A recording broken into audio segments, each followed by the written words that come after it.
tungkol sa ipagbabawal na pagkain. So at saka sa mga larawan o rebulto. So sa kalawang porsyon natin talakayan ang patungkol sa bakit po tayo Katoliko meron tayong mga rebulto o larawan. Para sa kanila Diyos-Diyosan na yan. Pero bago tayo magsimula, manalangin muna tayo ng panalangin sa banal na Espiritu para po tayo pagbigyan ng panalangin. Sa ngalan naman ng Anak na Espiritu Santo, Amen. Halina Espiritu Santo, punuin mo ang mga puso ng mga mananalig sa iyo at pag-alabin mo sa kanila ang apoy ng iyong banal na pag-ibig. Ipadala mo ang iyong Espiritu at sila'y malilikha at sa gayoy mapaninibago mo ang mukha ng mundo. Manalangin tayo. O Diyos na sa liwanag ng Espiritu Santo ay tinuruan ang mga puso ng mga mananampalataya. Ipagaloob mo na sa pamamagitan din ng Espiritu Santo ay ibigin namin kung ano ang wasto at makatarungan at sa tuwina'y magalak sa kanyang pagkilos na nakapagdudulot ng ginhawa sa aming loob. Sa pamamagitan ni Kristo na aming Panginoon.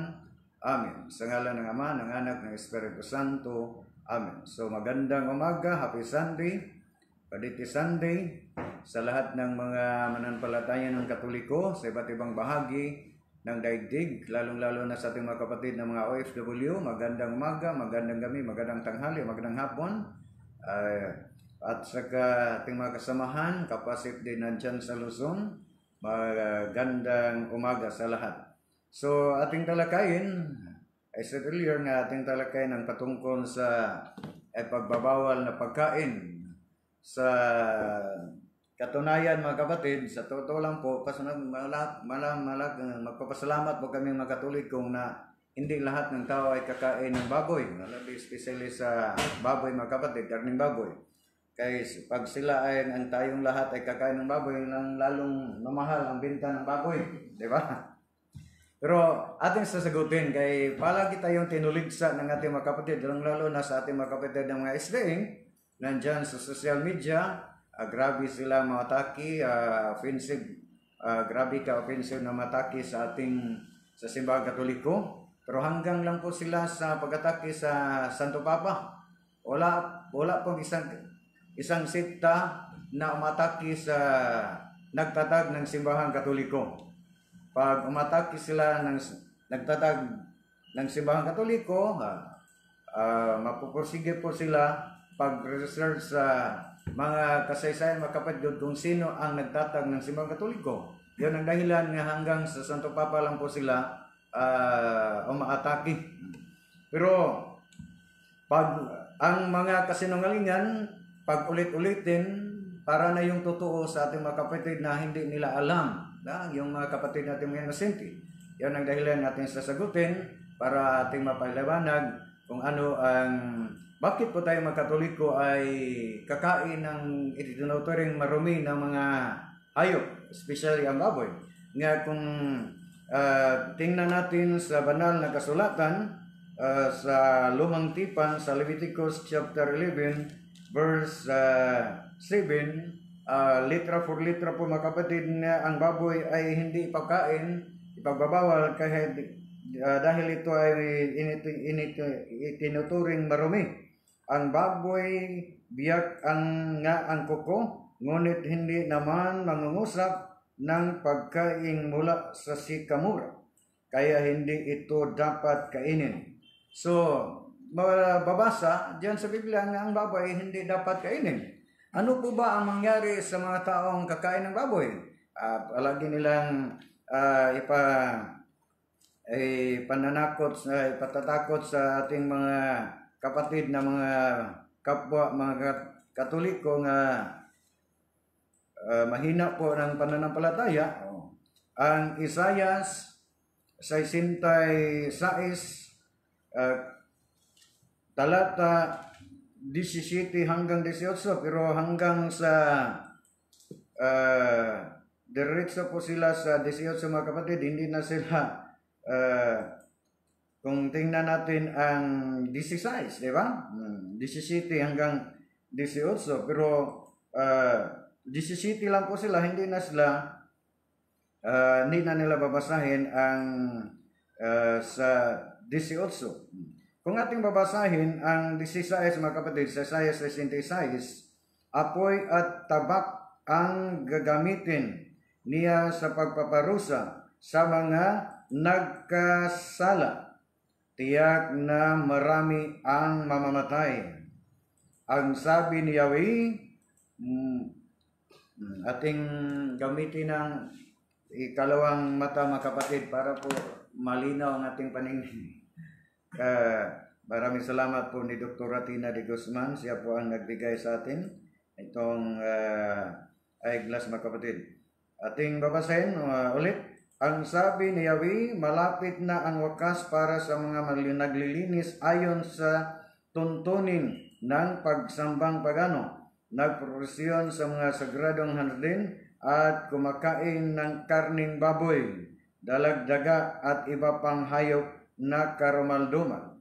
So, malinaw na malinaw mga kapatid na ano po ang mangyari sa kakain ng baboy, karning baboy ay paparusahan ng apoy. Sabi ni Propeta Isaiah. Pero kung tingnan natin, ang unang binanggit mga kapatid, yung naglilinis ayon sa tuntunin. Di ba? So, ang tanong, pero bago tayo ating i-reconcile mga kapatid, ang naturang sitas sa Biblia, yun ang dahilan nga ang dami ng lumilipat sa SDA kay matakot na paparusahan ng apoy, yung tinatawag na impyerno o kalayo, apoy. So, yun ang dahilan na ang dami ng tukso sa kanila mga kapatid. So, isa lang po yun. At saka, maliban dyan, bakit po tayo mga Katoliko ay kakain ng dugo? Nga ipagbabawal yun ayon sa nakasulat sa Leviticus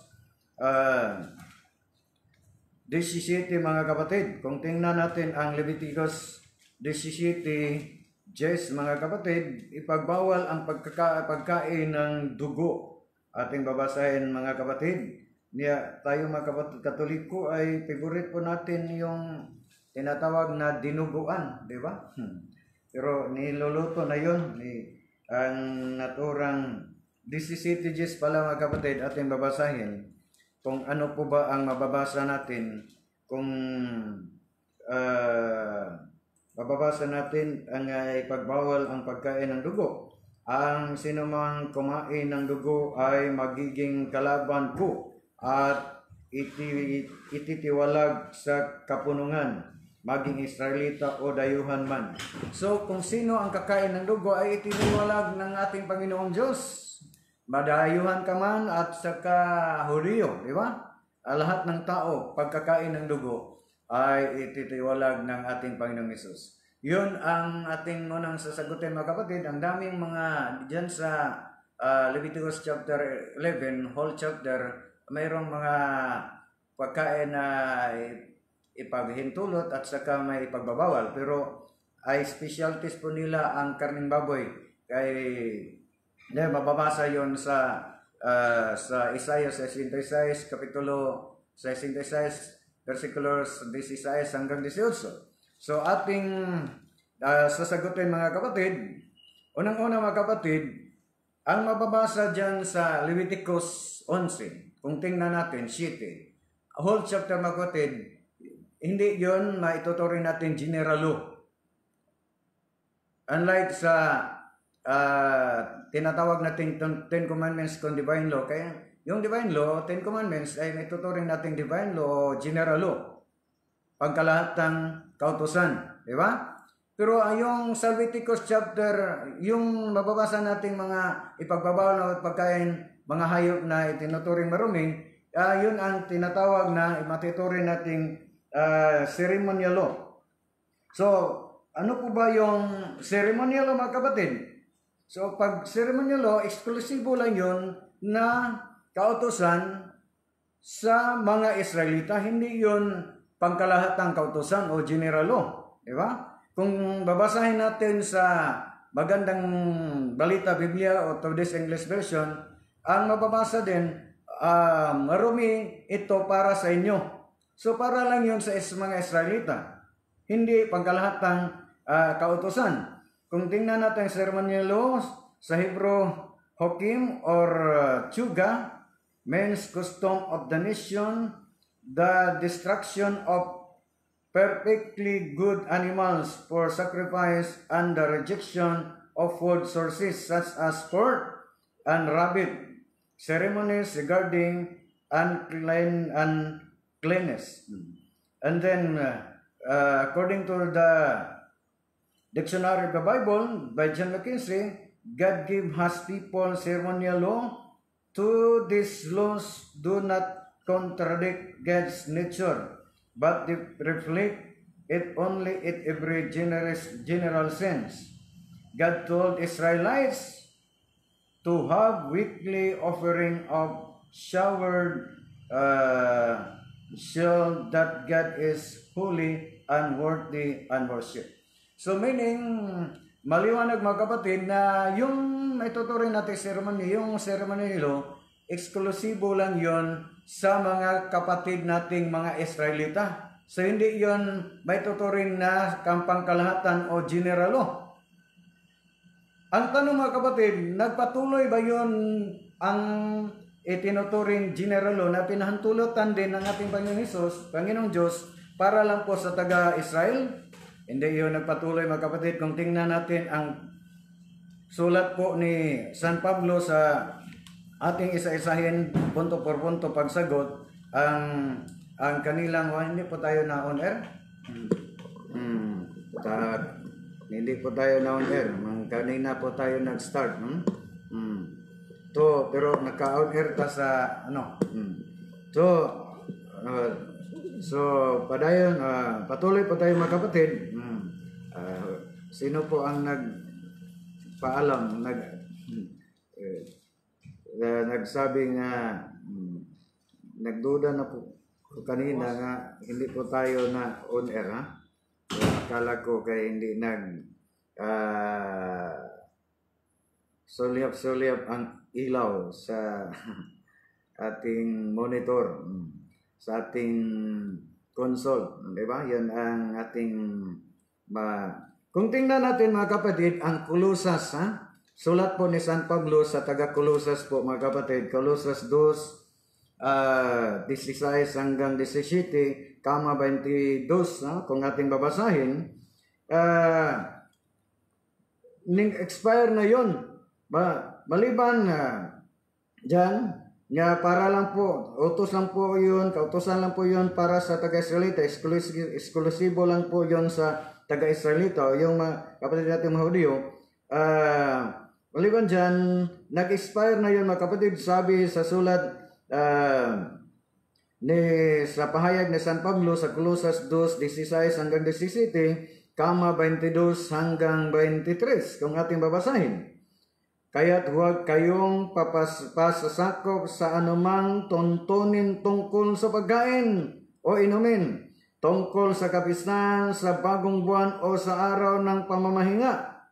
Ang mga ito'y anino lamang ng mga bagay na darating at si Kristo ang kaganapan nito. So, malinaw na malinaw mga kapatid na anino lamang. Pansamantala lamang mga kapatid. Pero si Kristo ang kaganapan. Huwag kayong patangay sa mga nagpapakita ng maling pagpakakumbaba sa kanilang pagsamba sa mga anghel. So kung dito, kama 21 hanggang 22 mga kapatid, huwag hahawak nito, huwag titikim niyan, huwag hihipo niyon. Ang mga ito'y utos at aral lamang ng tao tungkol sa mga bagay na nauubos. So malinaw na malinaw mga kapatid, yung ceremonial law na itinuturing ang mga maruming mga pagkain, mga maruming mga hayop, ay utos lamang ng tao. Sabi ni San Pablo, at sa kaanino lamang. Sabi ni San Pablo, di ba? Kung tingnan natin, ang mga ito'y utos at aral lamang ng tao tungkol sa mga bagay na nauubos. So, malinaw mga kapatid, kahit na ceremonial ito, isa lang kautosan na eksklusibo para sa mga Hudyo, pero hindi yun nagpatuloy mga kapatid. Di ba? Baliban dyan mga kapatid, ang sabi nila sa ginagamit nilang Isaiah 66, 16 hanggang 18 na paparusahan ng apoy ang lahat ng kumakain ng karning baboy. Hindi nila binabasa hindi nila bigyan ng pag-unawa yung naglilinis sa kanilang sarili. Di ba?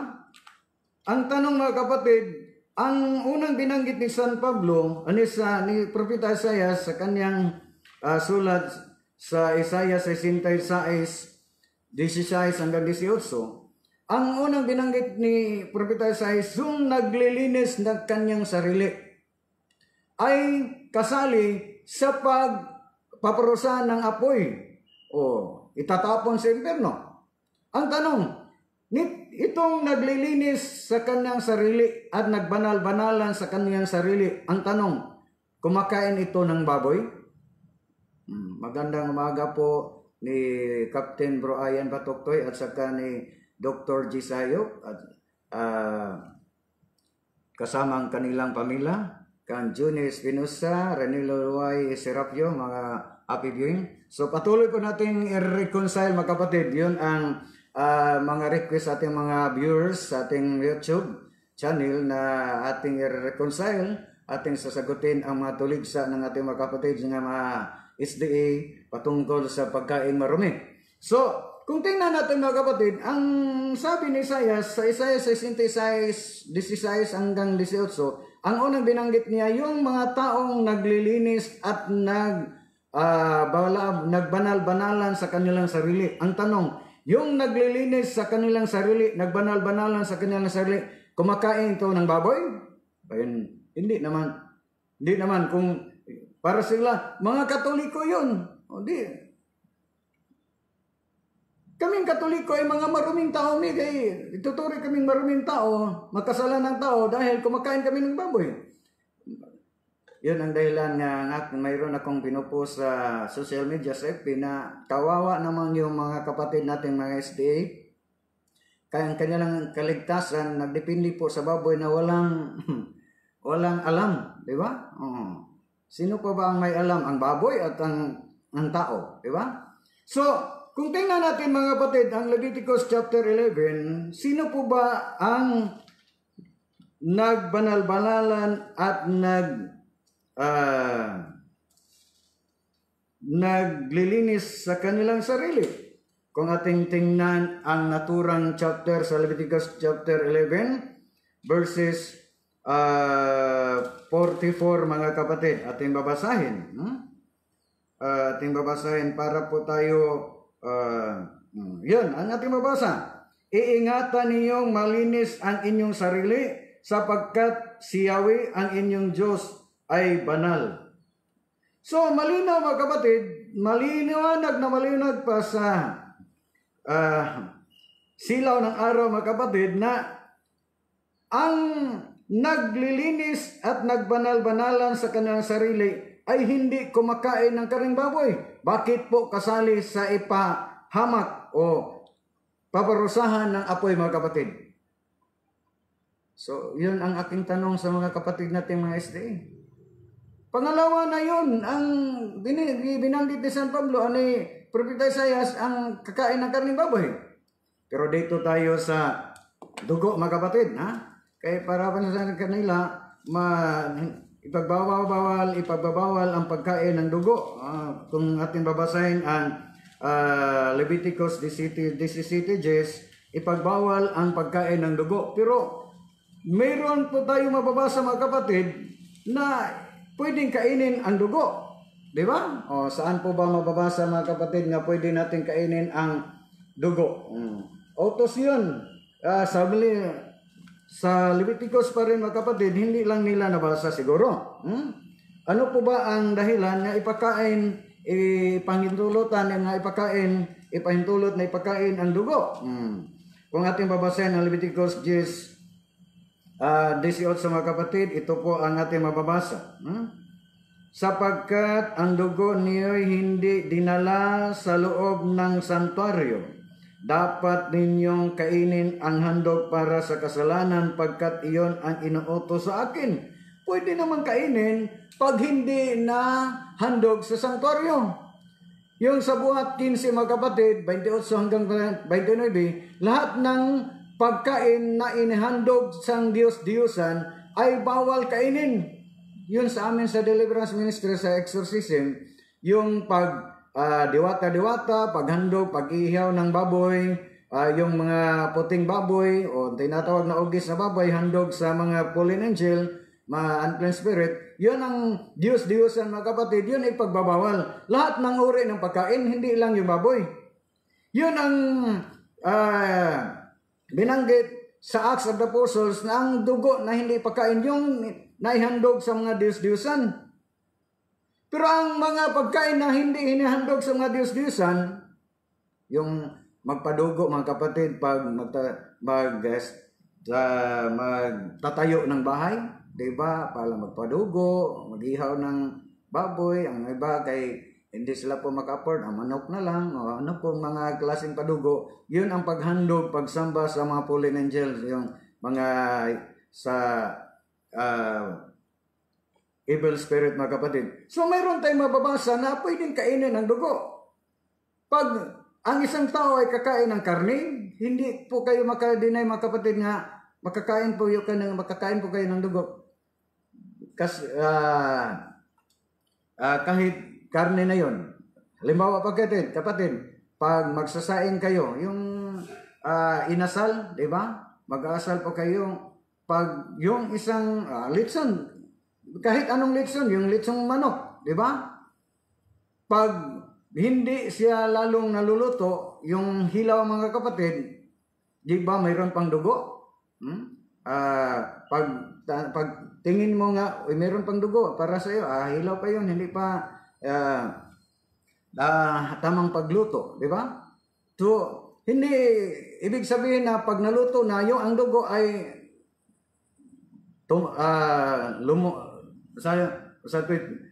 sa Tagalog mga kapatid yun. Ano po sa Tagalog yung ang dugo ay ano na mga kapatid, hindi biglang nawala. Nakasali sa pagluto, di ba? So, pag ang isang tao ay kakain ng karne, hindi po siya iwas mga kapatid, nakain din niya ang dugo. Kahit karne na yon. Pag hindi tamang pagluto, yung tinatawag naming hilaw, makikita nimo ang dugo mga kapatid, pero hindi yon na laglag ang dugo pag naluto na. Ha? Hindi maglaho, di ba? So, malinaw mga kapatid na kakain din ng dugo. Pero mayroon kaming mababasa na pwede kainin ang dugo, yung ang dugo na hindi na ialay na handog sa mga Diyos-Diyosan. Dito po tayo sa mga kapatid, sa Bagong Tipan, ating binabasa kanina ang utos o pagtuturo o aral po ni San Pablo nga ang anino lamang yon ang yung naturang kautusan. Dito tayo sa aral po ng ating Panginoon Hesus. Kung ano po ba ang aral ng ating Panginoon Hesus patungkol sa pagkain. Mayroon pa bang maruming pagkain? Kung tingnan natin ang Marcos City mga kapatid. Marcos City 15 hanggang 19 kung ating babasahin. Ating basahin mula sa 14. Muling pinalapit ni Jesus ang mga tao at sinabi sa kanila, makinig kayong lahat at unawain ang aking sasabihin. Hindi ang pumapasok sa bibig ng tao ang makapagpaparumi sa kanya sa mata ng Diyos, kundi ang mga nagmumula sa kanya. Ang may pandinig ay makinig. Iniwan ni Jesus ang mga tao At nang makapasok na siya sa bahay, siya tinanong ng kanyang mga alagad tungkol sa talinghaga. Kayo man ba'y wala ring pang-unawa? Tugon ni Jesus, hindi ba ninyo alam na hindi nakapagpaparumi sa tao ang kinakain niya? Generic term yun mga kapatid. Sapagkat hindi naman pumapasok iyon sa kanyang puso, kundi sa tiyan, at pagkatapos ay idudumi. Lalabas lang yun sa puwit mga kapatid. Di ba? Sa pagsasabi nito'y para nang ipinahayag ni Jesus na maaaring kainin ang lahat ng pagkain. So maliwanag mga kapatid na ipaliwanag ni Jesus na maaari nang kainin ang lahat ng pagkain. So lahat ng pagkain walang ipagbawal. Kung tingnan natin ang konteks mga kapatid, sa pagsabi na maaari nang kainin ang lahat ng pagkain, tumutukoy yun sa mga itinuturing maraming pagkain. Hindi naman hindi yun tumutukoy sa mga hayop na itinuturing kainin mga kapatid, sa halimbawa sa kambing o baka, di ba? Para sa mga Hudyo, malinis na yun, pwedeng kainin. Pero ang konteks mga kapatid, tumutukoy yun sa mga maruming pagkain na itinuturing maruming pagkain sa mga Hudyo.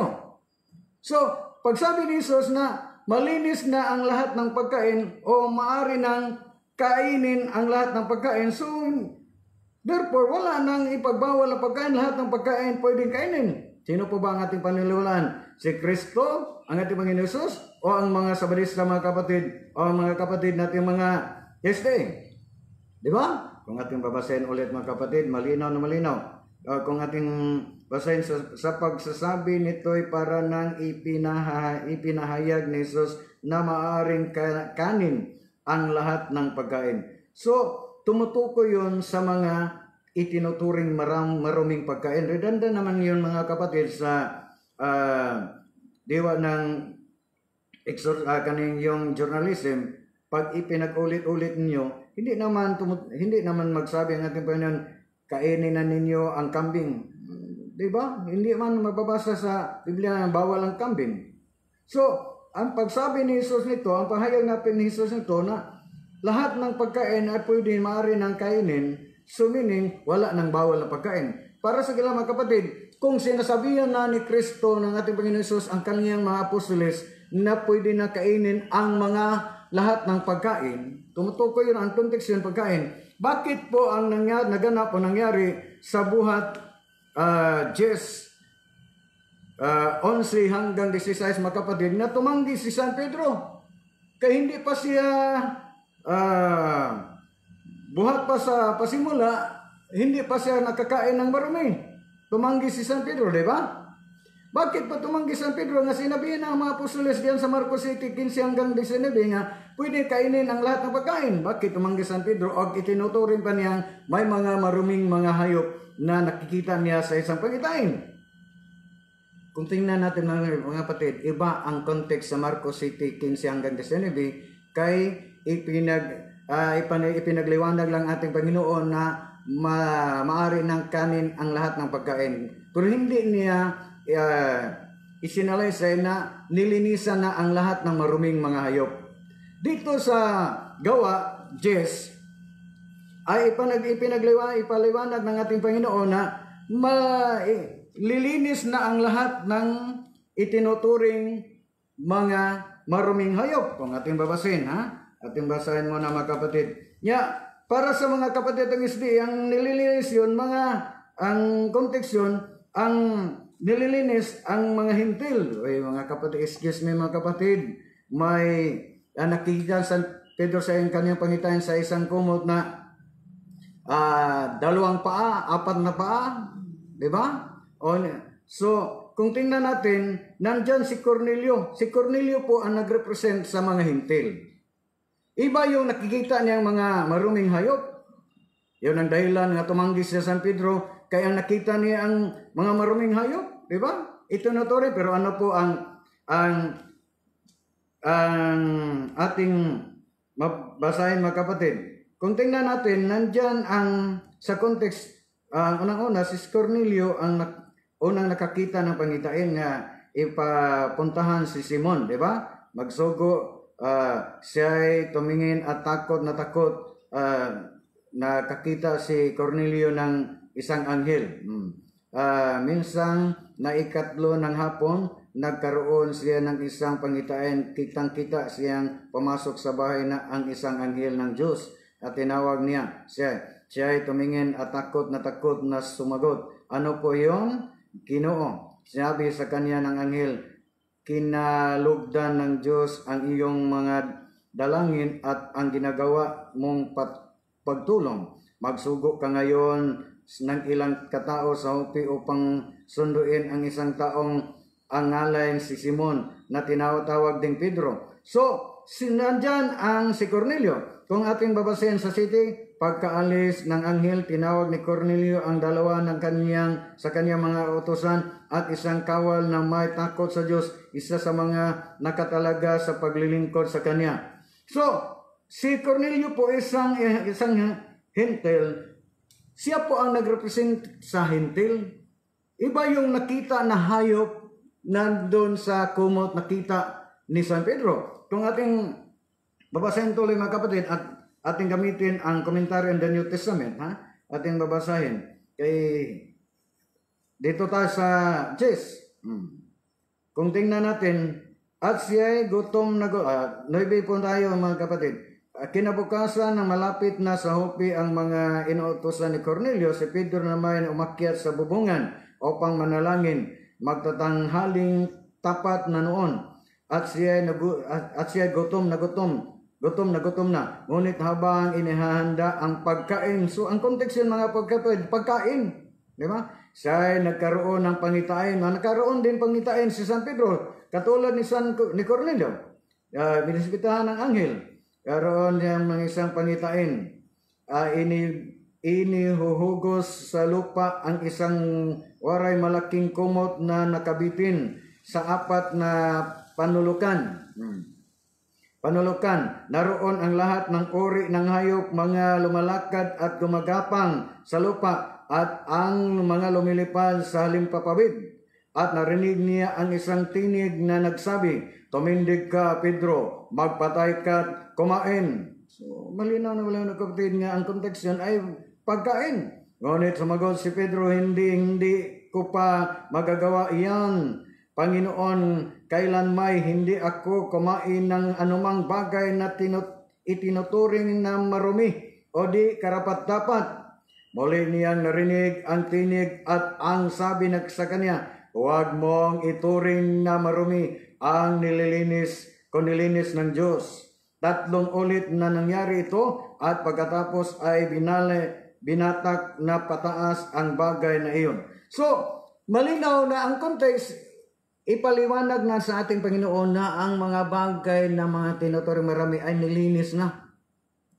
So, iba ang nagrepresent sa hentil, si Cornelio. Totoo na, hindi tayo tutol na kasali ang hentil na sa context na yun, pero ang representante sa hentil ay si Cornelio.